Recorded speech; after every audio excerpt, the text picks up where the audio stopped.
స్త్రీలకు ఎప్పుడు మంచి కిక్కిచ్చే వార్తలే కాదు, షాక్ ఇచ్చే వార్తలు కూడా వింటా ఉండాలి. ఇప్పుడు తాజాగా ఒక హైకోర్టులో ఒక పిల్ దాఖలైంది. ప్రజా ప్రయోజన వ్యాజ్యం పిల్ అంటే. అది చాలా విచిత్రంగా మందుబాబులకు షాక్ ఇచ్చేలా ఉంది.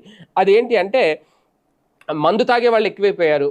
అయితే మందు విక్రయించడంలో ఆధార్ కార్డుని కంపల్సరీ చేయాలట.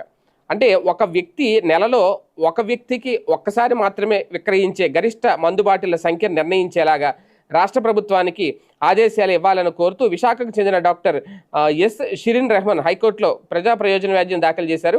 21 ఏళ్ల లోపు వారికి మద్యం విక్రయించకుండా నిలువరించేందుకు ఆధార్ లింక్ చేసి మద్యం విక్రయించేలా చర్యలు తీసుకోవాలని కూడా కోరారు. అంతేకాదు డీ అడిక్షన్ సెంటర్ల పనితీరు, రోగులకు అందుతున్న చికిత్సలను కూడా పర్యవేక్షించేలాగా రాష్ట్ర ప్రభుత్వాన్ని ఆదేశించాలని కోరారు. వాస్తవానికి ఈయన అడిగింది మంచిదే, చాలా మంచి నిర్ణయమే. డీ అడిక్షన్ సెంటర్ల పర్యవేక్షణ ఉండాలి, 21 ఏళ్ళ మద్యం ఇవ్వకూడదు. అలాగే ఒక్కసారి ఆధార్ కార్డు పట్టుకెళ్ళి తీసుకుని వాళ్ళకి గరిష్ట